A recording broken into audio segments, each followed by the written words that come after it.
looks like we are live. Well, hello, everybody, and welcome. I'm Stephanie Pedrosa, Senior Marketing Manager at Origo Software Technologies. And I want to thank everyone for joining us today in Origo's webinar series. And Origo has been hosting educational webinars for over a year now, so we want to thank you all for your continued support and really hope that you find these webinars fairly beneficial. I also want to thank our partners at InfraDay for helping us put this webinar together and hope to see you at an upcoming InfraDay event later on this year. A little bit about Origo. We've been helping capital owners manage their infrastructure programs for 2 decades now, and we understand how important and challenging the project prioritization process can be when it comes to managing your capital programs. And from visiting many events, I'm speaking to a lot of industry leads, and I've learned that there's no perfect formula to evaluate your proposed projects. So in today's webinar, industry experts will share how their agencies are choosing the right set of projects to maximize and impact on their community. A few quick notes before we get started. The webinar is recorded and we will provide all registered participants with the recordings. The slides will also be provided to all registered participants.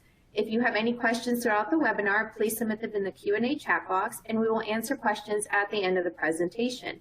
If we don't get to all the questions during the available time, we will follow up with you via email. And joining me today is my colleague and marketing director, Richard Kramer, who will be moderating today's panel. Richard, thank you so much for joining us. Thank you, Stephanie. Great to be here. And now I'm really excited to introduce our panel of experts. And joining us is Rudy Imami, He's the Director of Public Works for the City of Anaheim, and he has over 20 years of experience managing and overseeing projects for both public and private sectors. In his current role, he oversees the Public Works Department, which consists of 5 divisions that operate an annual budget of over $243 million.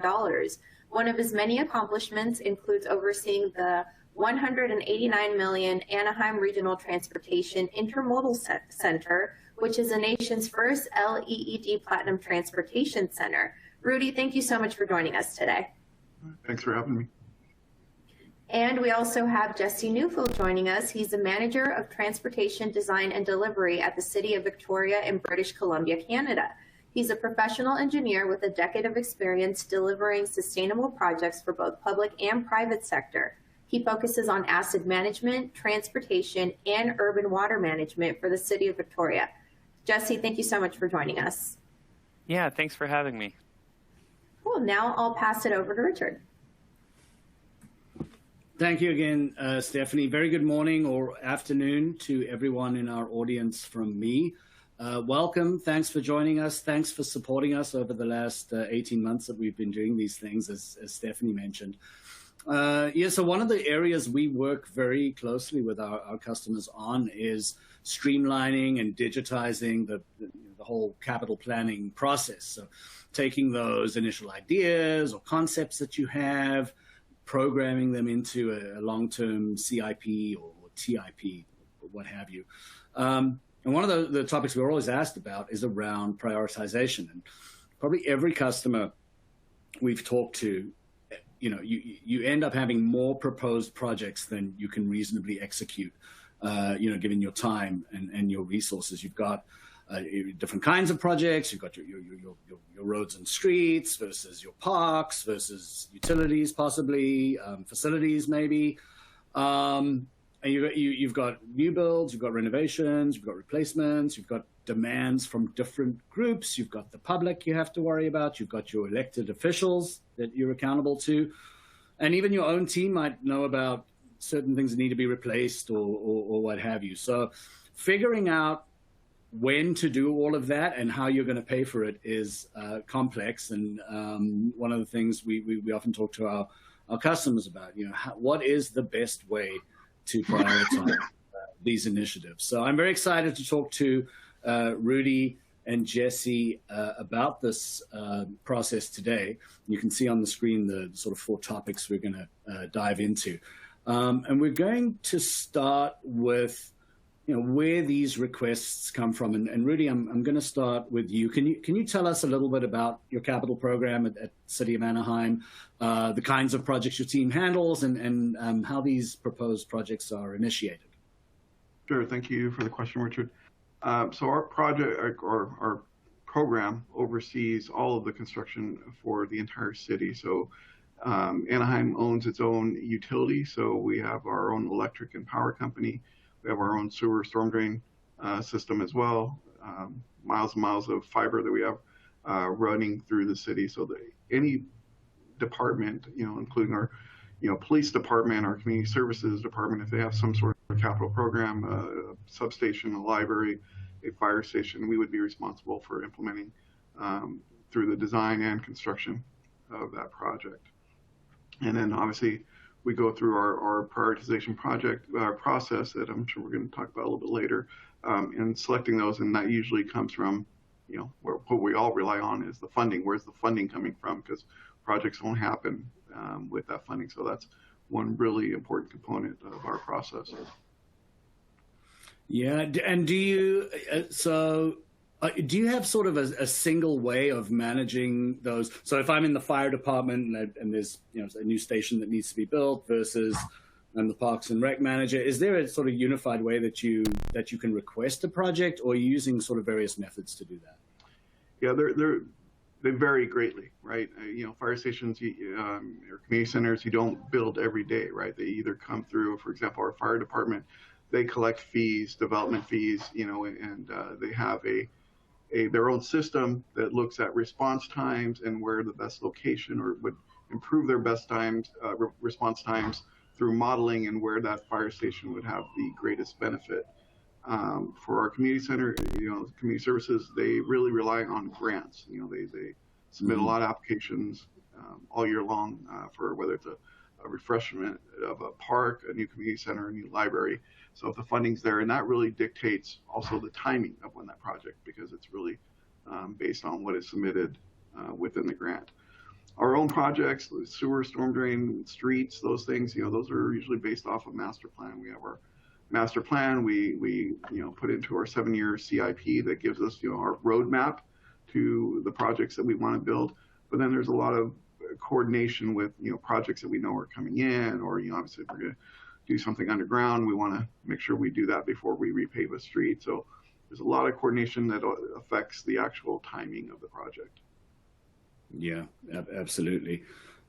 Jesse, let's switch over and talk a little about the city of Victoria. Same question. Just tell us a little bit about your program and the projects you do and how these projects get initiated. Yeah, thank you very much. So we have about an average of about $100 million of capital work a year that we do, and we're in a bit of an interesting context in that we're a city of 90,000 people, but the urban core for about 400,000 people in the region. So we tend to be a population-wise small city, but the services we have to deliver are sort of the core urban services, which creates some challenges when it comes to capital planning for sure. The other consideration we have is we're on an island on the edge of the continent, and so our resources can be quite challenging to get. We definitely saw that with some of the supply chain issues with COVID. We were the last to get certain plastic pipes and things like that. So we've had to be kind of flexible on how we deliver some of our programs. In general, the major projects, so I would say anything above about $1 million per project, is typically identified through master planning work. And depending on the sensitivity of that, there would be extensive community engagement or more sort of expert engagement. So to give an example, the new fire hall we're building right now is a shared partnership with a developer. So we basically put out a call and said, if someone's developing in this area, can you build a fire hall for us on the ground floor? And that's so far been remarkably successful. So we're a small team. We have a lot of aging infrastructure. Our city predates the formation of Canada. So we're one of the oldest cities and infrastructure in the area. And so it just means that we have some unique challenges around capital delivery. The smaller projects we would run mostly on either staff-initiated, council-initiated, or public-initiated or public requests. We have a very strong community liaison, community user group linked to council. So we do get a lot of area requests through that we would then prioritize. A lot of those would be mostly transportation related. Unfortunately, and I think this is a general trend, people don't know what the condition of their sewer outside their street is. So we see less requests for that type of work, though it is very important. We see a lot for things like traffic calming, transportation accessibility improvements. That's where most of our community-led requests would come from. Right now, we're struggling a little bit to deliver integrated projects, and we're trying to move more to that direction. The other question we're always grappling with is what should we deliver with our internal public works crews and what should we contract out? We've been seeing a very volatile tendering market here, and so it's made some decisions. We've had to defer some projects or move more work in-house and reduce scope of projects. So we're a small team, which is beneficial in that we can be directly involved. But it does sometimes mean that we delay projects and we have to move them around quite quickly. We still rely heavily on consultants in some areas and third-party contractors in other areas.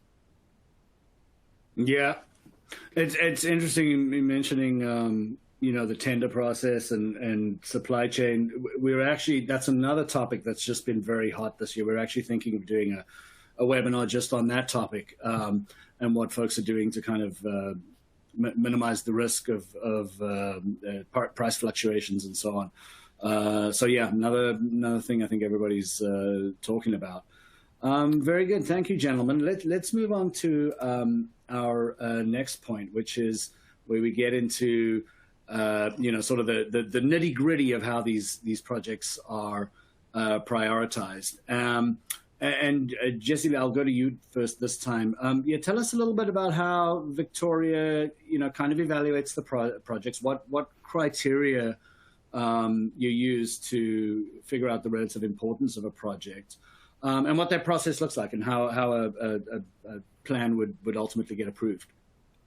Yeah, absolutely. So there's two main drivers for us. One is really asset condition based, where we're doing asset management planning and condition assessments to model out where we're going to expect to have failing infrastructure and then time our interventions properly so we can do a lower cost intervention earlier. And that's really specific to our transportation network and a little bit on our underground network. So we do a lot of relining, we do a lot of crack sealing and sort of light treatments. The other sort of complexity that's been thrown in is we've undertaken over the last decade, really, a massive switch to active transportation and increasing the number of bike lanes in particular that we have, along with other pieces of infrastructure. So our network length is about 270 kilometers of road, and we've installed about 30 kilometers of bike lanes. So it's been as a percentage base, a pretty dramatic change. And so that work has really driven a lot of the coordinated underground and transportation work. The reality is we have a lot of assets that are eligible for a renewal now or replacement now. And we have to effectively, as the asset managers, triage where that need is with available funding and resources. And quite often the funding we can get, it's getting the resources to do the projects that we struggle with. There's just finite commercial land here and industrial land. So in a lot of corridors, the driver has really been from the level of service upgrade, from the active transportation planning. And it's worked well that they tend to be major corridors that needed full, underground renewal and transportation renewal. Another part that's really pushed our program is the federal government in Canada has a disaster mitigation adaptation fund. And Victoria got, I think, around $90 million of funding over a 10-year period that's really focused on upgrading our water mains to be seismically restrained. So the combination of the active transportation program and this, what we call DMAP for the disaster mitigation adaptation fund, has really driven a lot of our major projects.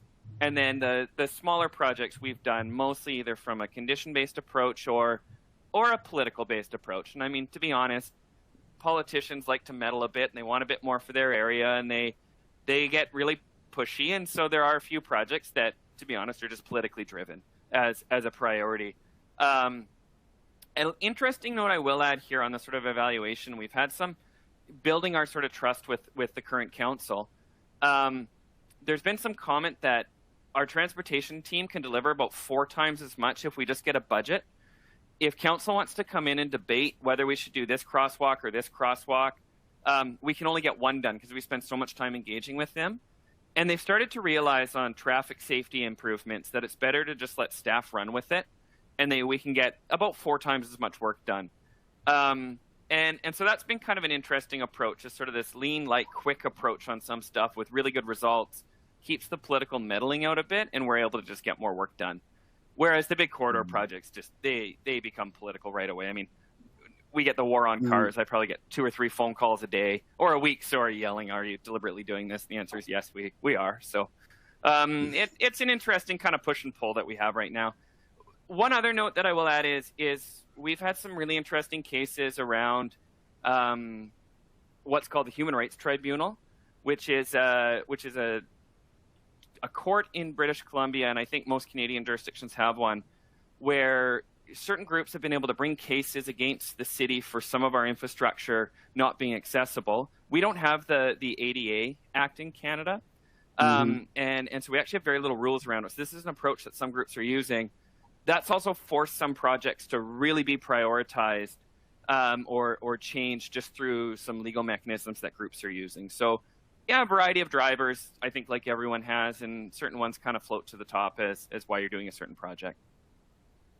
Yeah, that's interesting. I haven't heard someone say kind of what you said about the back and forth on the political side actually slows down the whole process. I'm sure that does happen all the time. I had a client that was a large-ish city in the state of Texas, and I was on site with them, and I overheard a conversation about phone numbers, and I was like trying to figure out what's going on, and someone was talking about an elected official, and basically what I overheard was no, don't give him that, do not give him that phone number, make him use them. They had a special phone number in their design and construction department that you could only get if you were as part of a certain group, and everybody else had to use a different phone number because it was just it was too much. They had one process to deal with all the inquiries that they got from elected officials because it was overbearing and it slowed them down. So yeah, I definitely get that. Rudy, tell us about City of Anaheim and how you go, what you guys do to evaluate all your requests, and then how that gets put into a plan and moves forward from there. Sure. Again, a lot of different spaces, and really do agree with everything Jesse said. I mean, we deal with the same type of challenges, but for the most part, we're really aggressive about going after outside sources of funding. So that really helps, prioritize and evaluate which projects we want to do. Because a lot of times, for example, here in the state of California, we have a Safe Routes to School program that provides 100% funding to pay for missing gaps of sidewalk. But when you're out there building a sidewalk that the state is paying for in full, you get criticized. Well, the street doesn't look nice, or why don't you put in some new landscaping and all those things? Well, the grant doesn't pay for those kinds of things. We rely so much on, leveraging our funding and going out there and trying to get 90 cents for, every 10 cents we have on grants.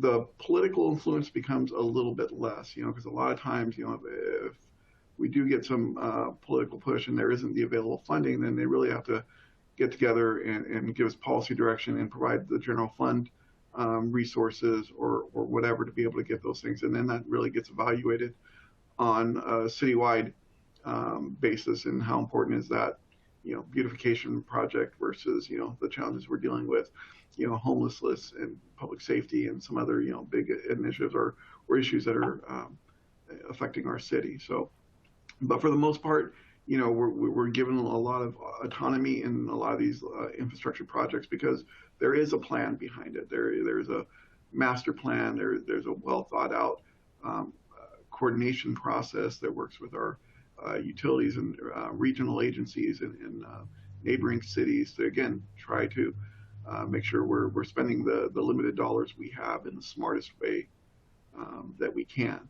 So that really just gives us that roadmap to follow that 7-year CIP. Not to say that we're not making changes all the time, because things just happen and elections happen and priorities change and all of that. But for the most part, we pretty much stick to our plan and really let the resources and funding drive, because we certainly have way more projects than we can afford to build. So for us, leveraging funds is really key in helping us create our plan. Yeah, and a follow-up question, if you don't mind. How? So you both of you mentioned, sort of having to act quickly and getting, maybe a smaller project sort of done quickly. When it comes to how you've organized your teams, are your teams structured now tell us a bit about the team structure, like the actual project managers or engineers that are executing the work. Do you have like a group for sort of major projects and then a different group for renovations? Is it split out by utilities versus streets versus parks and rec? Just talk a little bit about how your team's structured, if you don't mind, Rudy. Sure. So in our construction services group, one of the divisions is the contract administration division. They are who both are internal engineers. We have internal staff that designs our sewer storm drain projects and a lot of our pavement rehab projects. Those are all done in-house. If it's a larger, more complicated street widening project that requires a lot of different disciplines, traffic signals, landscaping, irrigation, things like that, we have the capabilities to do that in-house, but a lot of times that's also more efficient for us to hire consultants to bring in. So for those type of what I'll call our internal department projects, our designers will put together the plans and specifications and then turn those over to our contract administration group that'll go out and put it out to bid. Those external departments, our external customers, they don't have that same type of expertise. So a lot of times when they want a new library, all we get is pretty much the location and square footage and some of the amenities they want. So we do a little bit more with them and going through the procurement process to hire the architects, engineers, again, those will all be created using consultants, and then again, come back to our contract administration group that follows our internal processes in the California Public Contract Code and getting those projects bid. And of course, always having to, follow every grant line. Grant has different guidelines and having to follow all those procedures as well. And we'll follow it through all the way through completion and turn it over to the operating department that requested the project. Yeah. Jesse, what about in Victoria? Tell us a bit about how the teams are structured. Well, if there's a joke that islands are kind of chill and not that organized, that's very apt for our group. They tend to be on a sort of group by group basis with sort of subspecialties within the teams on more internal or external design build. But we're definitely in an area of flux where we're trying to centralize some project delivery. We've had some growth in some management areas. We don't have a project manager or engineering level between management and our unionized staff, which does create some tension. And so effectively we have mostly working managers. And that's something we're trying to work our way out of a little bit.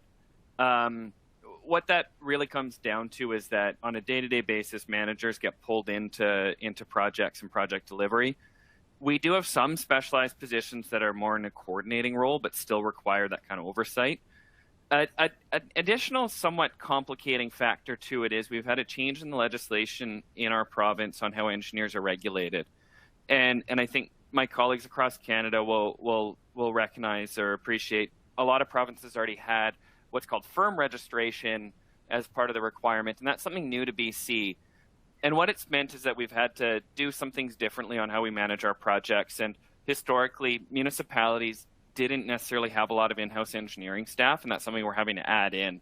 I'm not saying it was a good practice. That was just the practice, and no one called them out on it. So now it's more of a rigorous sort of area that we have to build up to, and that's going relatively well.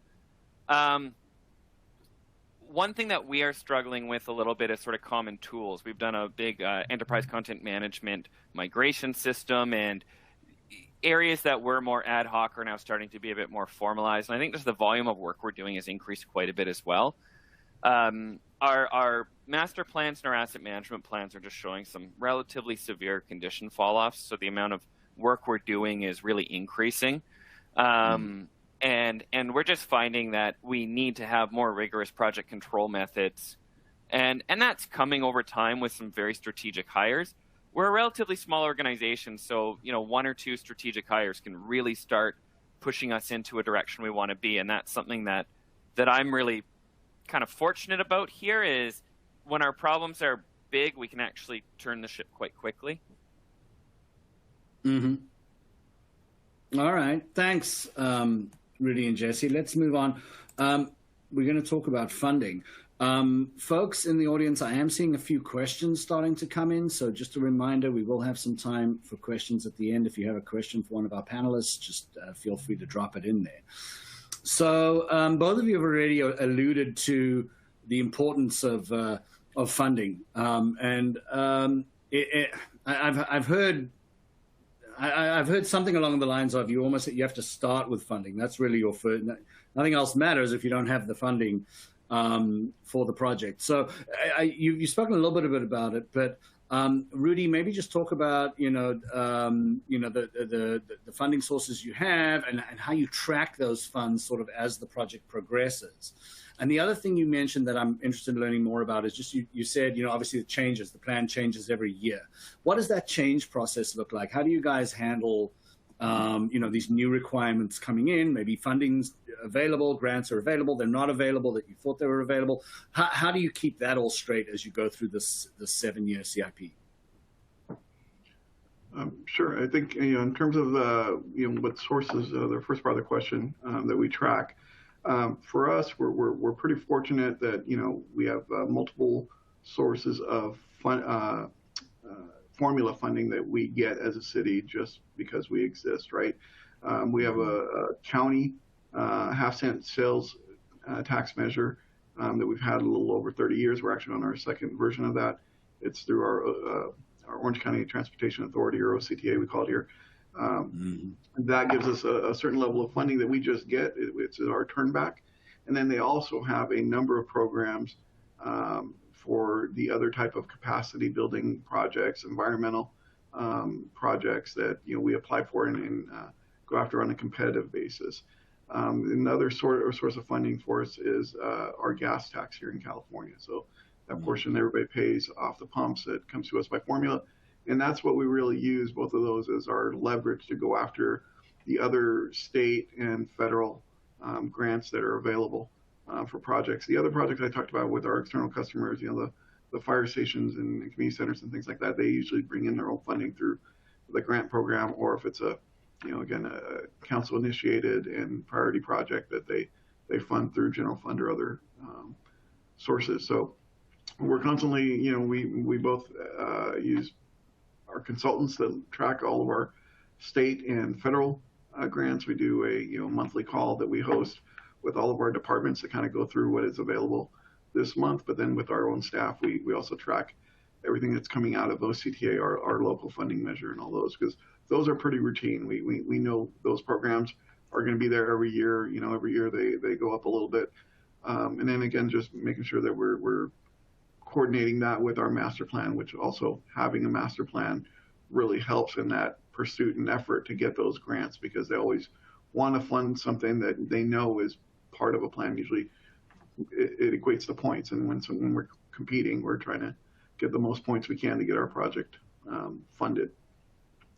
In terms of changes, that's just being nimble. I mean, we have to be. Priorities change. We have surprises every day, but I think we do a pretty good job in just adjusting with the times and again being nimble and reacting to the issues at hand. Yeah, thank you. So Jesse, you mentioned one thing that's been hot in the news in the U.S. is the infrastructure bill that passed last year that everybody was waiting for probably a decade or so. So, and I know, if I'm not mistaken, Canada passed an investment bill.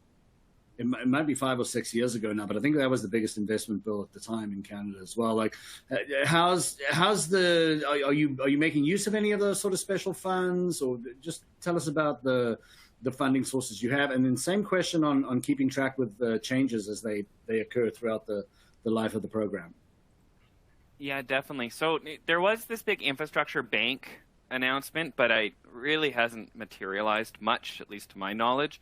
What we do get are a bunch of sort of these small specialty grants that the federal government and provincial governments have that are mostly application-based grants with a few exceptions. And so one of them is we do have a gas tax here that's, again, charged at the pump, collected federally, I think, and then sent back to municipalities for certain items. So we use ours for our active transportation. We do a mix of sort of general taxation. We run our water and sewer as utilities, so they have full cost recovery through the utility fees that pays for those. we operate our own parking service and we have our own parking garages, and that puts a bit of utility or a bit more fees in. In general, the majority of our project is tax funded, with some applicability through municipal finance authority loans that we can get. Most of the grants that are application based need to have some type of either sustainability element or a risk mitigation element. And so that's where that disaster mitigation adaptation fund I was talking about earlier, that's where we're one of our big grant areas. In British Columbia, cities are a creation of the province, and so we exist solely under legislation from the province, and that limits our ability on how we can collect certain fees, what we can collect. We can't issue bonds and things like that. We have to, if we want to borrow money, we have to go to one organization to get it. So in reality, any change we make in our funding level, unless there is a grant associated with it, will just come to a direct tax increase or a budget decrease elsewhere. So we sort of have to look at it as a whole of the pie scenario. When it comes to sort of the tracking where funds are going through the project process, that's really done at the sort of manager level within the groups in conjunction with our finance department. Each team has a dedicated financial analyst. And so they do a lot of the work on tracking individual project costs and planning. So by law, we have to have a 5-year capital plan. And that tends to be more just average funding levels and major projects identified. And as we move into sort of the 18-month window, that's where we would start seeing specific project budgets come in. One of the big challenges we've been having lately is just the volatility in tenders. We've had, I don't even like using the term Class A estimate anymore because they're not having any value. We're getting underground bids that are coming back 3 or 4 times what they were previously. And so it's meaning that we're having to be quite quick to defer projects, looking at bringing some things internally. There's a lot of construction in this area. And again, we're a finite area. And so the work is kind of going to other places. Another thing, and I always sort of feel like we're playing SimCity as engineers right now, like we had a concrete shortage because the big cement plant that supplies sort of a lot of BC, Alberta, and Northwest Washington State had a fire and then a labor dispute by the truckers outside. So you have all the other things going on, and then there's a cement shortage. So we didn't see cement prices rise, but we just saw supply drop. So we had to reduce scope. So we're really involved in our projects on that sort of cost lens and scope lens. And for the most part, scope is what we're adjusting the most when we start getting into a budget, or if we have additional budget. On an individual project, we might have 15 to 20 optional items that we'll add in just depending on what the current spot price of that item is.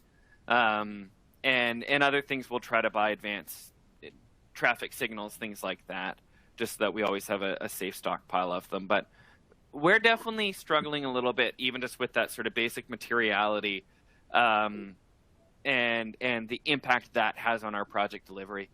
On kind of an interesting note is we're also looking at kind of going a bit more old school. A lot of Victoria was built with quarried stones from local rock quarries that have been deactivated. And we are in talks with some of the landowners there to reactivate them and do a cost sharing to start quarrying some of our own materials and barging them in and really engaging in sort of a more circular economy in our area. That's one thing that we do have a lot of is rock and aggregate. And it's something that we really want to start using more. We're going to incur a higher capital cost to begin with, but it gives us a lot more control on what we can get. That's interesting. Yeah, I think folks are having to be creative with sourcing materials and even funding sometimes. That's interesting. The other interesting thing you said, Jesse, which I was going to ask a follow-up question on, is about how the folks executing the program, so the design and construction folks, marry up with the funding and so funding is normally, and it sounds like same with you guys, is managed by finance. So it's a sort of finance function, and they oversee it. So you said you have financial analysts. Are they working in, like, say, the water and sewer department or the facilities department? So they're actually in with the department, and that's kind of their liaison to the finance folks? Is that what you say? No, they're in the finance department, but they are set to just support one or two areas. So, and then they focus on it. And as to sort of answer your first question there, the project planning team and project delivery team end up being most of the same people. And so we have a sort of a general sense of where projects are and what that kind of financial picture is. And in general, we use Power BI and other internal tools just to keep kind of an ongoing track. I will say we're struggling to get away from the sort of PO-based tracking system and work order-based tracking system into more of a forecasting system. And so a lot of our finance, once we, leading up to a project, we're doing the engineering work and the analysis and the estimate. Once projects are live, we're always 2 weeks delayed on the data that's coming back. And for a longer term project that's not causing big issues, for some of these tight, small, can be very expensive projects, it is causing some issues. And so that's something we're looking at really fixing, is that kind of real-time live cost estimating coming back. In reality, for bigger projects, we're engaging with contractors, and then we're going under our full sort of, we use what's called the master municipal contract document for the most part for civil infrastructure. And it just sort of has standard contract administration clauses and budgeting clauses and drawdowns. And it's a very standard kind of tendering process and everything. So riskier projects we're doing that way. And then for facilities in particular, we tend to do just a fixed price contract with a contractor. And that's how we're managing those. But it's our smaller internal projects that we get a bit more variability on during the project kind of rollout. Yeah, another thing, I was once working with a university in New York State, and I was talking to one of the senior project managers there, and he was saying, I only want big projects. And he was like, just give me all the big projects. Like, why? Because the small projects are just as painful. It's like, I'd rather have 10 big projects. Give me 10 small projects. That's as bad as 10 big projects. So there's a whole conversation about that. Rudy, I wonder, any comment from you on, I guess two follow-up questions. One is, how do your folks in the Public Works Department work with the finance folks? Do you have sort of dedicated folks in finance, like Jesse was saying? And then I just wondered if you had been experiencing any of the same issues around bidding and estimating and pricing with the sort of crazy supply chain and price fluctuations we've had right now. Yeah, absolutely. So in our department, we do have our own financial analysts that are part of our Public Works program for our projects, that are our liaison with the finance department. But then also those other outside customers, those departments also have their own financial administrative folks that help with the budgeting and prioritization of their projects that they bring for us for implementation. Sorry, what was the second part of your question? Just anything with estimating and bidding and the supply chain and the pricing fluctuations. That's funny. I mean, last night we had a council meeting with 2 projects that were awarded. One that came in 30% over the engineer's estimate, and one that came in 10% under. So it's like we do see the effects. We know, and some of that has to do with different project managers will calculate in some of that inflation, but a lot of times it's just like just said, the supply chain issues, the type of product that is really prevalent in your project. For example, right now with gas prices going up, oil prices going up, we see the cost of asphalt. Asphalt that was $60 a ton is $90 a ton now. So that gets really effective. It's a really highly technical project, electrical substation or something like that. It has to rely on some products that are coming from overseas and long lead times and supply chain and everything else. We just see a huge increase in costs for those kinds of things. And again, the size of the project really matters too. I think it's the type of industries that you get to, how busy they are, how many contractors are available. And then we also have some certain projects that are part of a community local hire program, and that's where we require a certain percentage of local hires that sometimes makes it challenging for some contractors to be able to compete in that realm if they're not really a local contractor. Mm-hmm.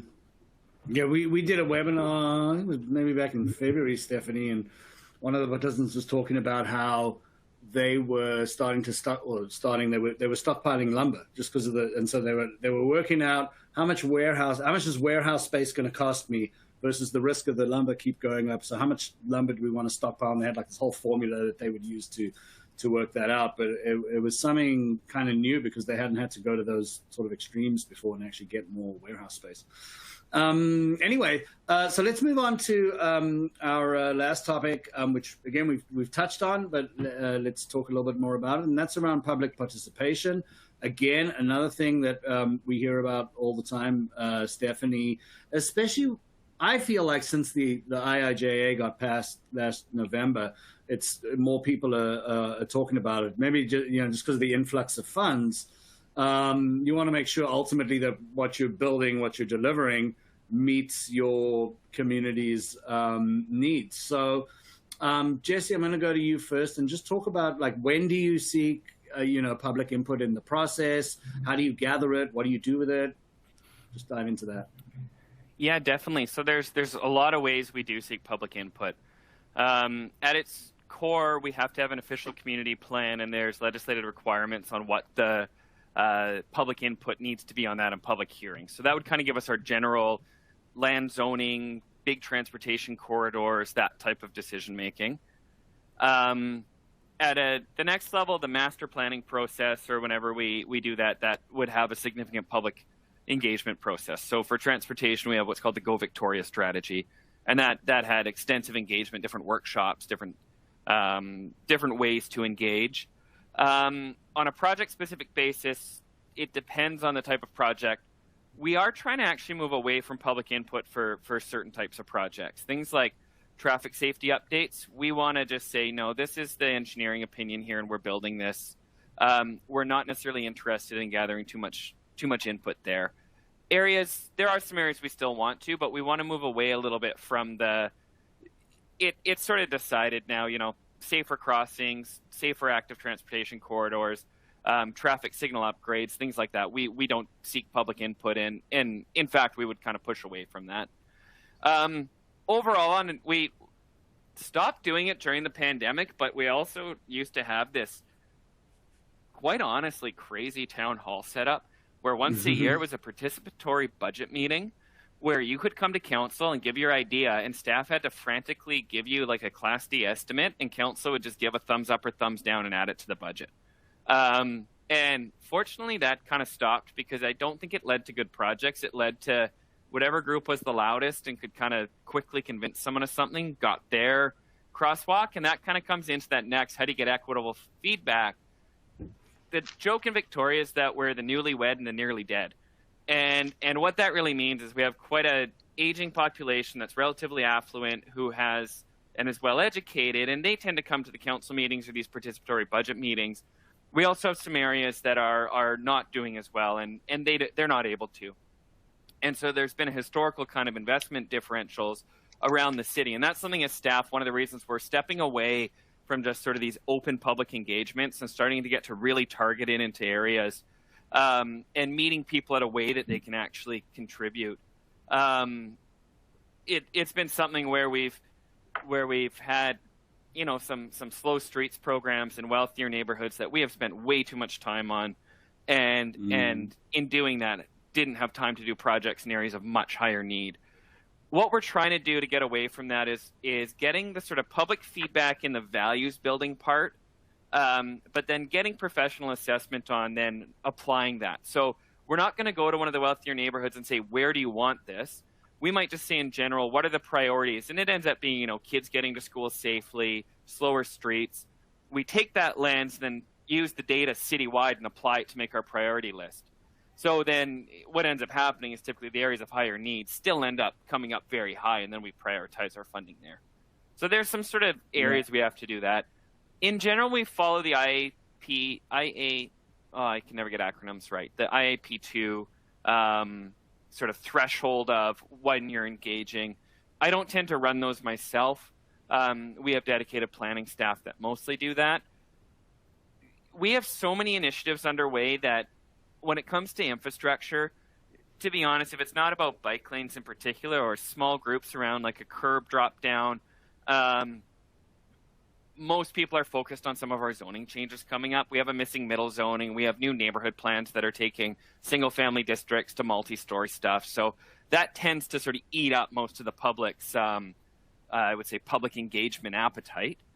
Mm-hmm. The one group that we do spend a lot of time with is an accessibility committee. And there's a few people with disability groups. From a transportation lens, that's really where we focus our effort. And so the more vulnerable groups or the areas, that's really where we spend our time on some really specific stuff. So if we get an email from someone in one of those teams that says, I need a curb ramp here because I can't access my wheelchair store, we just go and put one in. And I find that's a really easy approach. If it's someone saying, I'd like it my street paved because it's a little bumpy, we just fall back to our sort of values-based, no, you're 300th in line and we'll talk to you in 5 years sort of thing. So we change it, and we're really just trying to support the more vulnerable users as much as we can. On our other lenses, we're looking at the public input would then be, to be honest, a lot of stuff, we're not seeking public input. We get that through council, and then staff go ahead and do it. Mm-hmm. Yeah, it's great what you said about the town hall. That we heard that so much from our customers. We ended up building a tool to sort of take the whole feedback process digital, which we released earlier this year. But it's exactly what you were saying. People were feeling like, I mean, I don't want to say, I want to put words in anybody's mouth. It was a waste of time. Like, you would have this town hall where you had where the loudest voices would get all the oxygen. They would, and yet it would not be representative of what the community really needs. So anyway, with our digital tool, we're hoping to make it more equitable, so that you get a true picture of what everybody thinks. That's it, 100%. So thanks for that story. Yeah. Rudy, what about in Anaheim? How are you at your level as overseeing the whole capital program? How do you think about public participation? When do you seek it? What do you do with it?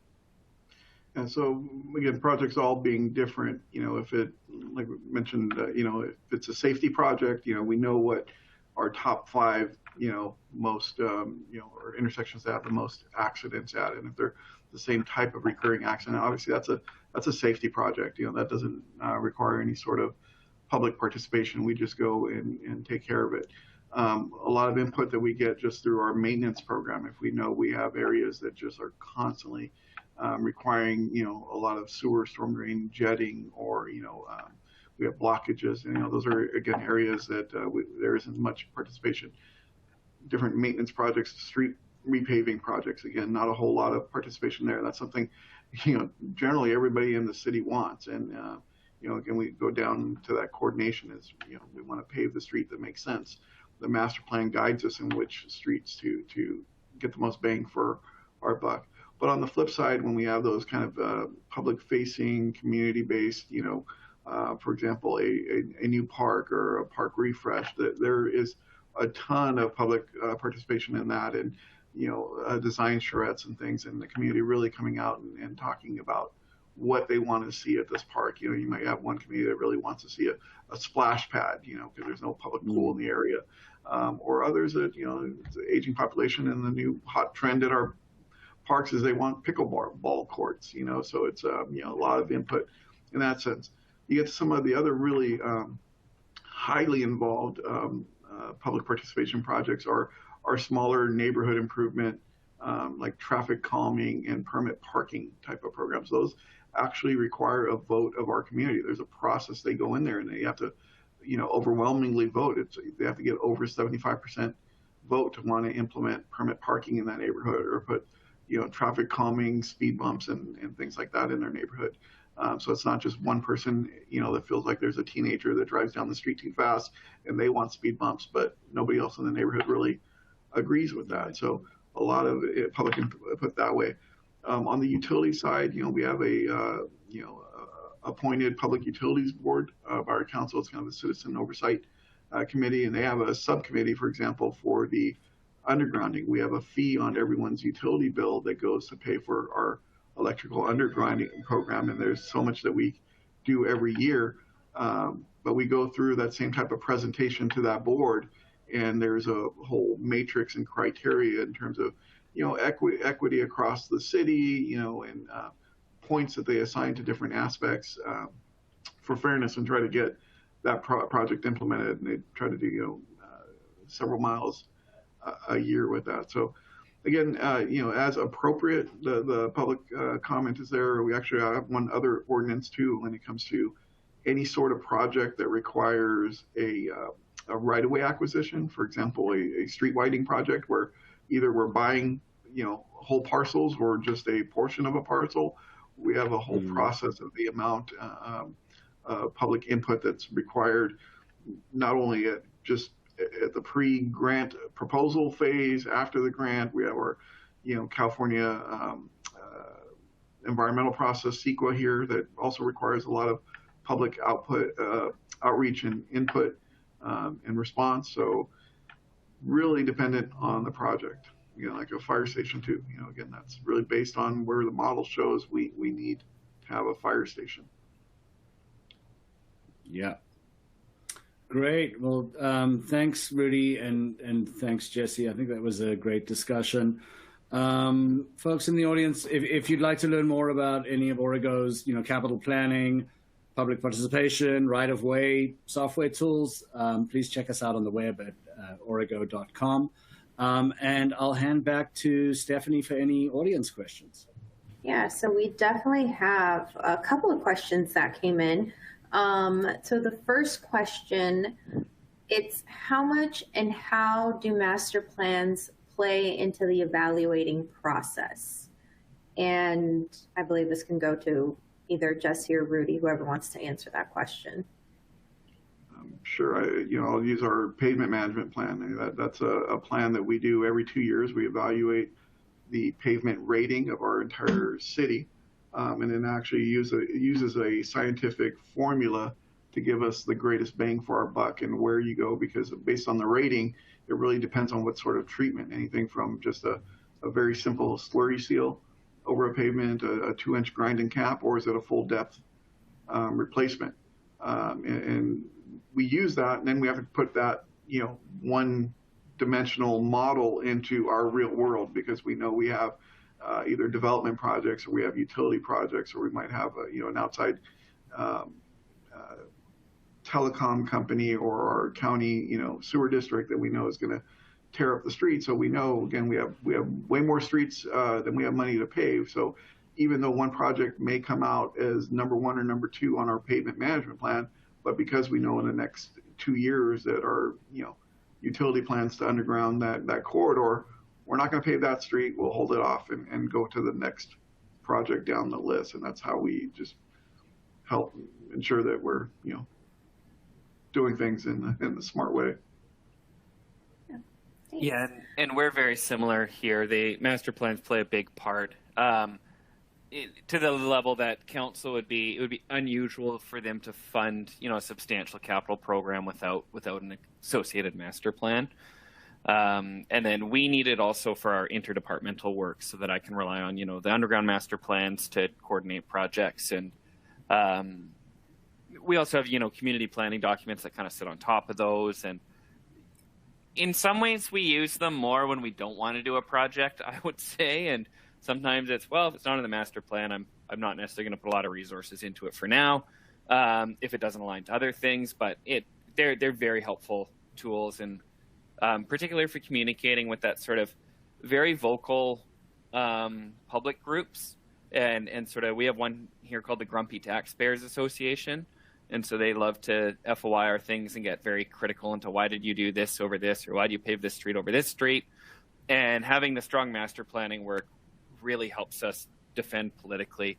We have 8 councillors and 90,000 people, so you can get the ear of a councillor pretty quickly here, and then they start harping on staff on things, and so we just need it almost for our own backup sometimes, and it's good work as well. It helps us a lot to manage our systems.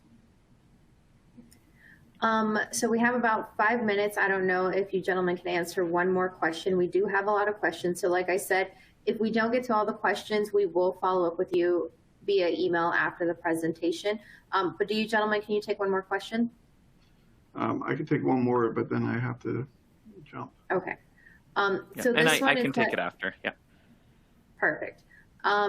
So the next question is, what's the common denominator in terms of prioritizing projects from different service lines? For example, how do you choose between a fire station versus a recreational center?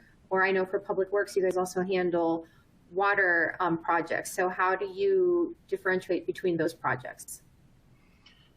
For us, again, it comes down to the funding source. For example, you mentioned it in the intro. We built a $189 million transit center, and that got pretty politicized. I mean, it was a big project, and you got a lot of the community that came out and said, well, we need more libraries, or we need better parks, or we need this, we need that, or more police officers. Well, most of that money all came from federal and our federal sources, state grants, and our Measure M dollars. There was 9 different funding sources, but they were all restricted. They could only be used for a transportation facility. So we can't take that money and build a library. Same thing with the funding that comes for a fire station. Those are restricted fees that the city collects that can only be used for the fire stations or fire purposes. So for us, there isn't a whole lot of projects that are strictly general fund, that we have that flexibility to say, we instead of building a community center, we're going to do a substation or something like that. So it's really just predicated on the source and the rules that we have to follow for that funding. I do apologize, but again, just want to thank you for having me today, but I do have to jump. All right. Thank you very much, Rudy, for joining us, and have a great rest of the day. And we'll still continue because there is a couple of questions and we have about 3 minutes. So the next question, and Jesse, if you can answer this, do you appropriate budget needed for one fiscal year, multi-years? And she's asking because if you appropriate budget across many fiscal years, how do you establish where you're at with your budget and expenditure each year? This is a great question, and it's something we're actually looking at reconciling a little bit. Right now, yeah, we do have to have the full funding for the project available at the project kickoff. And the reason being, let's say it's a tender for $10 million. If we get a change of council who says we don't want that, we still owe that contractor $10 million. So we have to show that we have the budget at the beginning. The way we handle that is then each year we do a carry forward of that. And so it's up to the management team and finance team to really track what that looks like. One thing we're thinking of doing is moving towards business units, because that's how we apply our charges, to an annual basis, not a continual basis. So what you could do is we could take our 2022 business unit, fund it for the whole project, and then what we would do is we would effectively keep that running with the $10 million in it, and then we would just port money back to that business unit each year. So there's different ways that we're looking at doing it. But right now, in general, we don't tend to have a project more than about 3 years duration. And so when we've done that, we've just managed it as a one-off kind of thing. And then the next question, we probably have one more. We have a minute. So how you've touched on this, but how is the input from decision makers integrated into the prioritization process, if at all? Yeah, definitely. It would come in at sort of 2 main points. One would be directing us to sort of start looking at that area to begin with. And so that would be in the master planning work. And then council would adopt that master plan and then direct staff to follow the master plan. And then it sort of becomes this conversation that we have between our senior leadership team and council, quite often in camera, on where priorities are going to be. And then we also do workshop formats to try to get a sense of where are they going to let staff kind of run with something? Where can we just put it in as a line item and take a big budget for approval? And where do they want to pull stuff out? And we sort of give them program lists, and sometimes they'll want to dive deep into one particular, like I want to see, are we doing this crosswalk? Sometimes they're satisfied with just the whole thing. So it really depends on the issue, and it's a challenge for staff because we don't always know where those pushes and pulls are going to be. There are massive projects we've got through with almost no council oversight. And then there are some really small $5,000 projects that they are right there. They want to know the details. They want to come see it. And we're in election season right now, so the politicking is getting a bit stronger. And you never know. I've seen them go both ways. So we take their input, and ultimately they vote on it. And I'll leave it with one important note, something that as staff we always have to be really cognizant of. We work for council, not specific councillors. And so that's something we're always really cognizant of, is that we have to take the direction that council has, democratically voted on, not the wishes of an individual councillor. And that's sometimes where there's a bit of a tension, because we'll get a request from an individual councillor to do something, and we don't work for that councillor. And we have to politely tell them that and go with whatever the elected decision was. So, but that can backfire, because then they bring a motion, but then we get more clarity. So it's a bit of a dance that we have to play with this council. Yeah. All right, well, that concludes our webinar for today. Jesse, thank you so much for that information. Richard, thank you so much for moderating. And thank you everyone in the audience. And if we didn't get to the questions, we will follow up with you via email. And yes, we will provide the recordings to all registered participants. So everybody have a great rest of the day. Thanks very much.